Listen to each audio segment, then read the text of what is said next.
Hey students, in this question we are asked to find out that by the presence of which of the following, given option or conditions in urine are the indicative of diabetes mellitus. For this we should first know what is diabetes mellitus. अच्छा, एक होता है diabetes mellitus और एक होता है diabetes insipidus. One is diabetes mellitus and one is diabetes insipidus. इसमें पहले हम एक छोटा सा डिफरेंस देख लेते हैं. होता क्या है, डायबिटीज मेलाइटिस जो होता है, जो हमारा पेनक्रियाज होता है, ठीक है, पेनक्रियाज इज अ मेक्सोक्राइन ग्लैंड, मतलब उसमें एक्सोक्राइन पार्ट भी होता है और एंडोक्राइन पार्ट भी होता है. तो पेनक्रियाज का जो एक्सोक्राइन पार्ट होता है वो होता है हार्मोन सिक्रीशन के लिए, और जो एंडोक्राइन पार्ट होता है वो होता है डाइजेस्टिव सिस्टम, डाइजेस्टिव सिक्रीशंस के लिए. ठीक है, तो एक्सोक्राइन पार्ट में दो सेल्स टाइप की सेल्स होती हैं, एक होती है अल्फा सेल्स और एक होती है बीटा सेल्स. अल्फा सेल्स से निकलता है ग्लूकागॉन, अल्फा सेल्स से निकलता है ग्लूकागॉन, और वैसे ही बीटा सेल्स से निकलता है इंसुलिन. ग्लूकागॉन क्या करता है? ग्लूकागॉन जो होता है वो हाइपरग्लाइसीमिक हार्मोन है, ये ब्लड शुगर लेवल को बढ़ाता है. और जो इंसुलिन है वो हाइपोग्लाइसेमिक हार्मोन है, ये ब्लड शुगर लेवल को कम करता है. ठीक है, तो this is the information about alpha cells, beta cells, glucagon and insulin. अब होता क्या है, जब इंसुलिन की कमी हो जाती है, when insulin due to the hyposecretion of insulin, जब इंसुलिन कम होगा तो ब्लड शुगर लेवल कम नहीं होगा, इंस्टेड वो बढ़ जाएगा. ठीक है, जो इंसुलिन है वो हाइपोग्लाइसेमिक हार्मोन है. अब अगर इंसुलिन की कमी हो जाएगी तो जो ग्लूकोज है, ग्लूकोज का प्रॉपर अपटेक नहीं हो पाएगा, जिसकी वजह से ब्लड में शुगर लेवल बढ़ जाएगा. ठीक है, ब्लड शुगर लेवल इंक्रीजेस. ठीक है, तो this causes diabetes mellitus. This is the reason of diabetes mellitus. क्या होता है, एक ग्लैंड होती है which is pituitary gland. Pituitary gland के दो पार्ट्स होते हैं, एक होता है एंटीरियर पिट्यूटरी और एक होता है पोस्टीरियर पिट्यूटरी. तो जो पोस्टीरियर पिट्यूटरी होती है, एंड पिट्यूटरी ग्लैंड की जो पोस्टीरियर पिट्यूटरी होती है, पोस्टीरियर पिट्यूटरी से एक हार्मोन निकलता है which is called as ADH. ठीक है, एडीएच, और इसको हम वैसोप्रेसिन भी बोलते हैं. एडीएच का फुल फॉर्म है एंटी डायरेटिक हार्मोन, इसको वैसोप्रेसिन भी कहा जाता है. एज द नेम सजेस्ट, ये क्या करता है, ये डायूरेसिस कम करता है, या फिर ऐसा भी बोल सकते हैं कि the it absorbs water, it helps the tubules to absorb water and decreases the water content in urine, decreases the water content in urine. ठीक है, so this is the function of ADH. Now due to the hyposecretion of ADH, ठीक है, अब होगा क्या, due to the hyposecretion of ADH, अगर ADH कम होगा तो उसकी वजह से डायूरेसिस बढ़ जाएगा. या लेट्स से सपोज जो यूरिन का कंटेंट है पानी में, सॉरी पानी का जो कंटेंट है यूरिन में, it increases, due to which causes the diabetes insipidus. ठीक है, ये किस चीज का रीजन है, this is the reason of diabetes insipidus. ठीक है, एक बहुत शॉर्ट से सिंपल सा ट्रिक है यहाँ पे इंसिपिडस और मेलाइटिस में कंफ्यूजन को कम करने के लिए, कि आई के साथ आई नहीं आता है, that means insulin does not causes diabetes insipidus. ठीक है, तो in this question we particularly discuss about diabetes mellitus, क्योंकि हमें क्वेश्चन में इसी के बारे में पूछा हुआ है. तो जो डायबिटीज मेलाइटिस है, इसमें होता क्या है, एज वी हैव सीन कि इंसुलिन डिक्रीजेस. ठीक है, व्हेन इंसुलिन के हाइपोसिक्रेशन की वजह से डायबिटीज मेलाइटिस होती है हमको.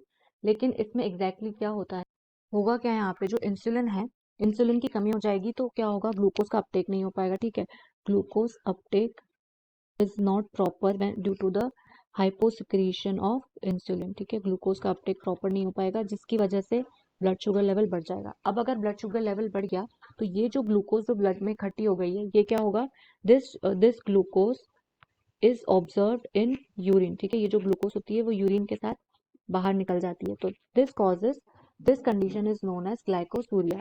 ठीक है, this condition is known as glycosuria, that is glucose in urine. क्या एक और चीज होती है, ग्लूकोज की इकट्ठी होने की वजह से क्या होता है, हार्मफुल कीटोन बॉडीज बन जाती हैं, and these also comes out along with urine. ठीक है, जो कीटोन बॉडीज होती हैं, ketone bodies also come along with urine. तो this is also one of the symptoms of diabetes. तो this condition is known as ketonuria. ठीक है, ketonuria, that means ketones in urine या फिर कीटोन बॉडीज इन यूरिन. ठीक है, so this is how diabetes mellitus occurs. Now let's see the correct option. Let's find out the correct answer. See the first option we have been given our is renal calculi and hyperglycaemia, so this is incorrect, क्योंकि हमें पता है hypoglycaemia होता है, like hyperglycaemia होता है मतलब जो इंसुलिन है वो हाइपोग्लाइसेमिक हार्मोन है, अगर इसकी कमी हो जाएगी तो ब्लड शुगर लेवल बढ़ जाएगा, मतलब हाइपरग्लाइसीमिया हो जाएगा। लेकिन जो रीनल कैल्कुलाई वो गलत है, तो दिस ऑप्शन इज इनकरेक्ट, ठीक है, ये ऑप्शन इनकरेक्ट है। नाउ यूरेमिया एंड कीटोनूरिया, तो कीटोनूरिया इज करेक्ट, लेकिन जो यूरेमिया ये गलत है, यूरेमिया मतलब होता है यूरिन इन ब्लड, तो दिस इज इनकरेक्ट, ठीक है। Now uraemia and renal calculi, तो ये तो दोनों ही ऑप्शंस गलत है, तो ये ऑप्शन भी हमारा इनकरेक्ट हो जाएगा along with the first and the second one. Last option we have is ketonuria and glycosuria, तो वी हैव सीन कि हमें ग्लाइकोसूरिया भी होगा, हमें कीटोनूरिया भी होगा अगर हमें डायबिटीज मेलाइटिस हुई है तो fourth option is the correct option.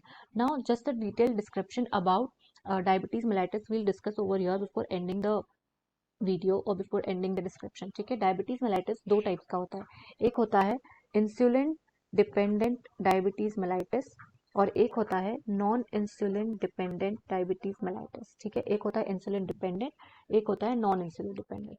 What is the difference in between them? The insulin dependent diabetes mellitus is called as the type 1, ठीक है, it is the type 1, and the non insulin dependent is the type 2, ठीक है।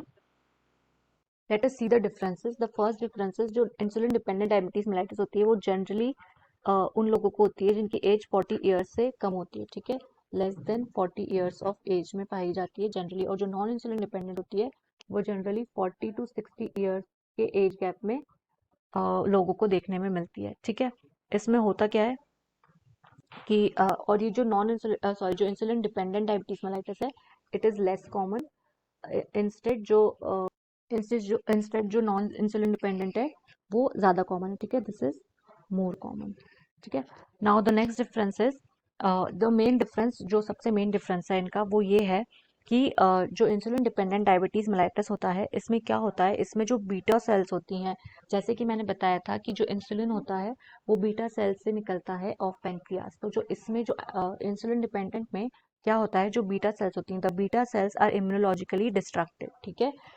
it in this is caused due to the destruction of beta cells, ठीक है, this is caused due to the immunological destruction of beta cells।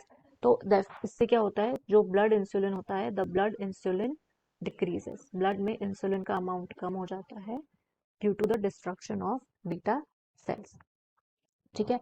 और non insulin dependent में क्या होता है, non insulin dependent में देखो हमारी बॉडी में जो भी हॉर्मोन्स होते हैं, हॉर्मोन्स के लिए सेल्स के अंदर रिसेप्टर्स होते हैं, तो जो इंसुलिन के जो रिसेप्टर्स होते हैं, तो ये इसमें नॉन इंसुलिन डिपेंडेंट में क्या होता है, इंसुलिन तो प्रॉपर निकलती है, इंसुलिन की कमी नहीं होती है, लेकिन इसमें होता ये है कि जो इंसुलिन के रिसेप्टर्स हैं, the receptors becomes resistance against the insulin, ठीक है। तो इसमें होता है कि जो receptors that are present in the cells for insulin, the receptors against that acts that are that are for insulin in the cell, those receptors become resistant to insulin, ठीक है, resistant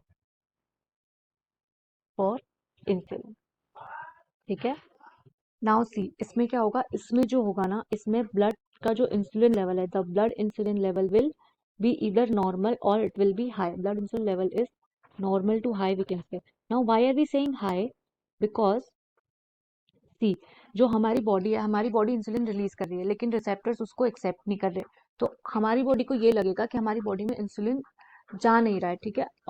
how will the body get to know that hormone is not responding, तो body को यही लगेगा कि insulin नहीं मिल रहा है, तो बॉडी क्या करेगी, और इंसुलिन प्रोड्यूस करेगी, लेकिन तो इस वजह से क्या होगा, जो इंसुलिन का अमाउंट होगा ब्लड में वो इंक्रीज हो जाएगा, ठीक है। तो blood insulin is generally normal और it may be high depending upon the amount that had been already secreted in the blood, ठीक है। और जो हमारा इंसुलिन डिपेंडेंट डायबिटीज मेलाइटिस होता है, ये it is generally curable by giving exogenous insulin, ठीक है।